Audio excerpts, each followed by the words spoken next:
Hi guys, this is Eric and welcome to ericapati.com and maikli lang. In this video, I would like to talk about the three essentials of having a blog in your business. So, first is it will drive traffic to your website.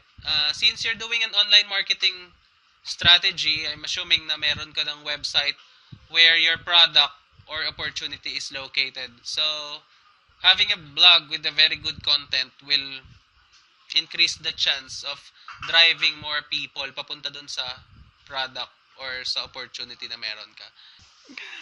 Second is, it will position you or your brand as an industry leader.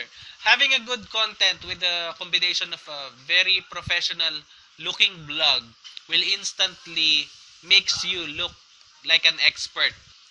All of these visitors na napoprovide mo papunta sa blog mo will see you as a different level dyan sa industry na ginagalawan mo. Third is you will develop a better customer relationship.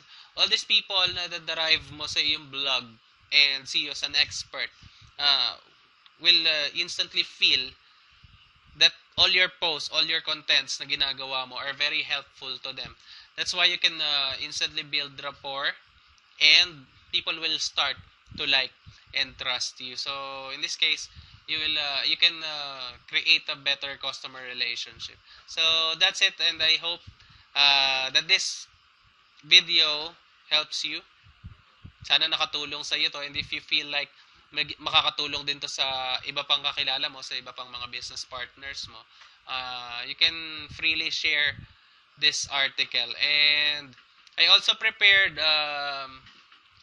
some video tutorials on how you can create your own blog. So make sure na i-browse mo yon. There are buttons na meron available dito sa blog ko, and ayun. Thank you, and I really thank you na naka-visit ka dito and pinanood mo, nag-effort ka nanood ng video na to. So, once again, this is Eric Kapati and goodbye.